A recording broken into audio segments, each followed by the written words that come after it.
Today I show you how to find an app that is installed on your Android phone and how to uninstall it.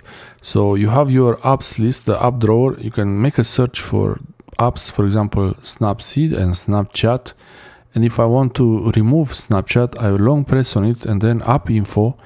And here you have the uninstall option. You can even force stop the app if it's getting stuck and you want to maybe not uninstall it, but just force stop the app and open it again. You can also check if an app is installed by opening the Google Play Store and searching for the name of that app.